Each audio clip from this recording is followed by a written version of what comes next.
योग दर्शन कैवल्यपाद में आपका स्वागत है। आज का विषय है धर्मेघ समाधि। योग दर्शन कैवल्यपाद सूत्र 29 में महर्षि पतंजलि धर्मेघ समाधि का वर्णन करते हुए कहते हैं, प्रसंख्याने आप्यकुशीदस्य सर्वथा विवेख्यातिर्धर्ममेघ समाधि। अर्थात जिस योगी का विवेक ज्ञान की महिमा में भी वैराग्य हो जाता है, उसका विवेक ज्ञान सर्वथा प्रकाशमान रहने के कारण उसको धर्मेघ समाधि प्राप्त हो जाती है। निर्बीज समाधि की स्थिति में योगी में विवेक ज्ञान का प्रकाश होता है, जिसमें सभी कुछ स्पष्ट ज्ञान हो जाता है, जिससे वह योगी सर्वज्ञ बन जाता है। यह उसकी अंतिम सिद्धि है। यदि वह इससे प्रभावित होकर इसका उपयोग करने लग जाता है तो वह इस समस्त साधना के अंतिम फल कैवल्य से वंचित रह जाता है। इसीलिए कैवल्य प्राप्ति हेतु उसे इस विवेक ज्ञान की महिमा में वैराग कर लेना चाहिए, जिससे उसे यह अंतिम सिद्धि प्राप्त हो सके। यह विवेक ज्ञान महिमा भी कैवल्य में विघ्न स्वरूप ही है। इस विघ्न को पार करने पर उसे धर्मेघ समाधि प्राप्त होती है।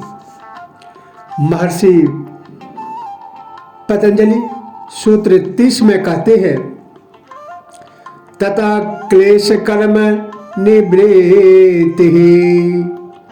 अर्थात उस धर्मेघ समाधि से क्लेश और कर्मों का सर्वथा नाश हो जाता है।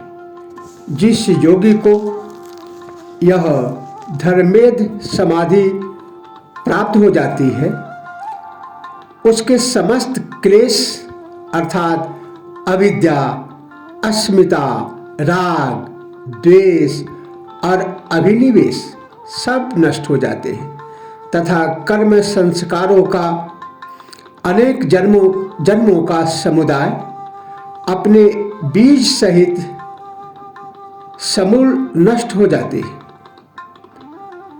चित्त में ये संस्कार संग्रहित रहते हैं जो उसका भोजन है तथा उसकी वासना तृप्ति का साधन है, जिनके नष्ट होने से वह पंखहीन पक्षी की भांति हो जाता है, जिससे वह असहाय होकर अपने कारण में विलीन होने लगता है। यही जीव की अंतिम मृत्यु महापरिनिर्वाण है। इस अवस्था को प्राप्त योगी का संबंध सदा के लिए इस सृष्टि से छूट जाता है। फिर वह न सिद्ध लोक में रहता है न सिद्ध शिला पर। यही उसका कैवल्य अथवा मोक्ष है। इसके बाद ही धर्म रूप हजारों परंपराओं की वर्षा होती है।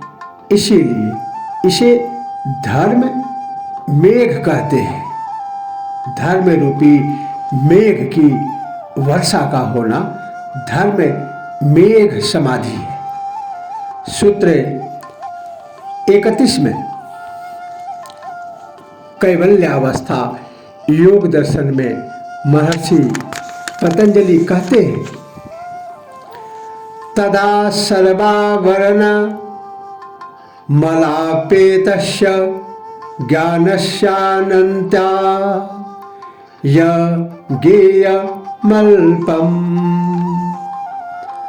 अर्थात उस समय जिसके सब प्रकार के पर्दे और मल हट चुके हैं, ज्ञान रूपी अंधकार से, अज्ञान रूपी तीव्र अंधकार से ज्ञान रूपी प्रकाश में जाज्वल्यमान हो चुका है।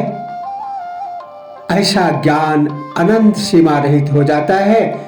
इस कारण ज्ञेय पदार्थ अल्प हो जाते हैं।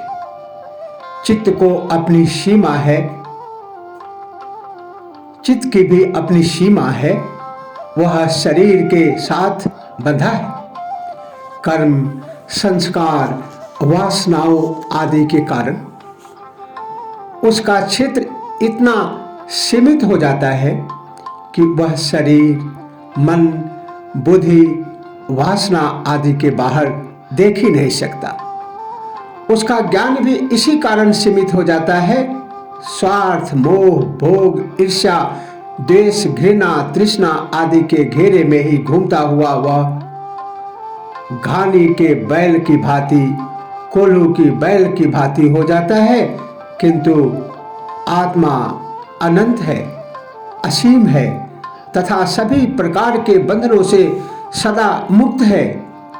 इसीलिए जब योगी इस चित्त के बंधन को तोड़कर, जब अध्यात्मवेता इस बंधन को तोड़कर अपने अध्यात्म के मार्ग पर, योग के मार्ग पर उसका अपने गुणों में लय कर देता है, तो वह अपने आत्म स्वरूप में प्रतिष्ठित हो जाता है, जिससे उसका अहम निर्मित संकीर्ण चित्त का दायरा समाप्त होकर एक अनंत विशाल असीम आत्म सागर का अंग बन जाता है।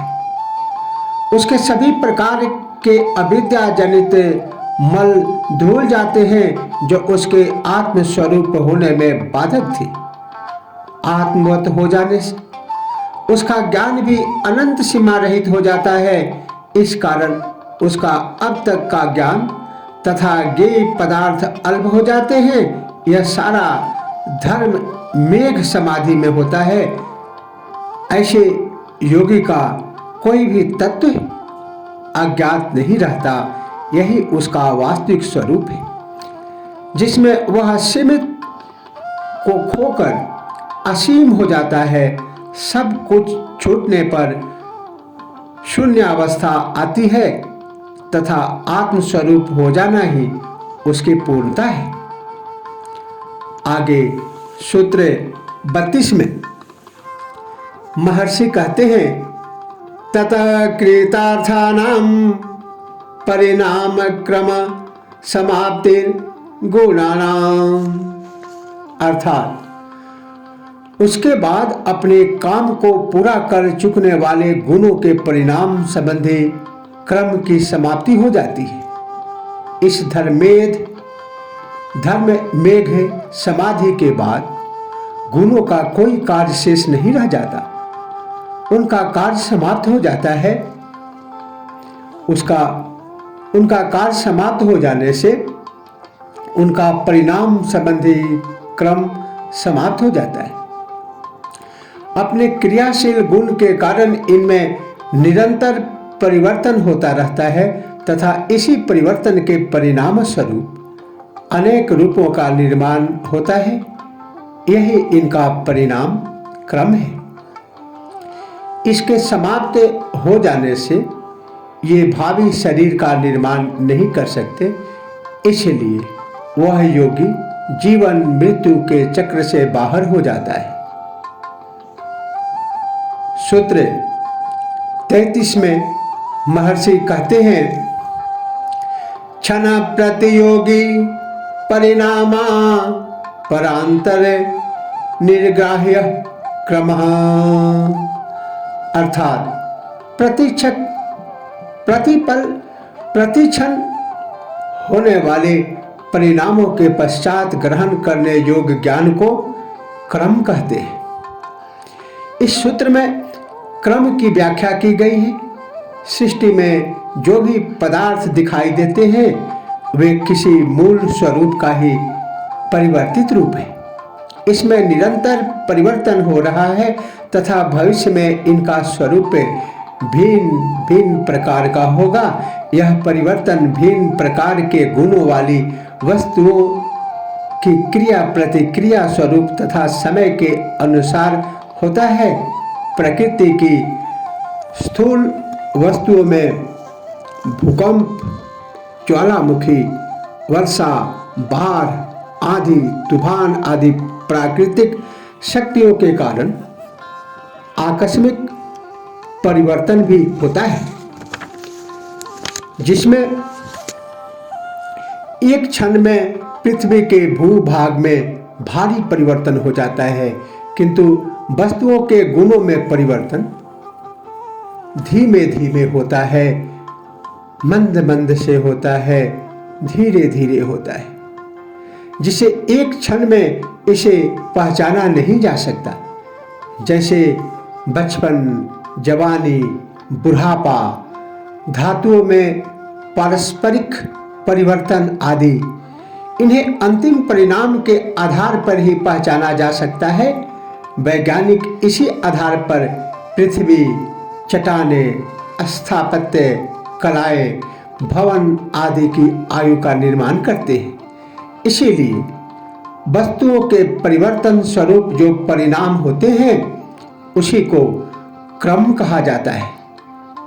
महर्षि पतंजलि ने इसी क्रम के विषय में इस सूत्र में विशेष रूप से बताया है, किंतु इस क्रम के परिणाम का संबंध प्रति क्षण होने वाले परिवर्तन से है। इस प्रकार क्षणों अर्थात काल के प्रवाह से उस वस्तु के पूर्ण स्वरूप का ज्ञान प्राप्त करना ही क्रम है। इसी क्रम के ज्ञान के आधार पर तत्ववेता पदार्थों के मूल स्वरूप का ज्ञान प्राप्त कर लेते हैं। आज इतना ही।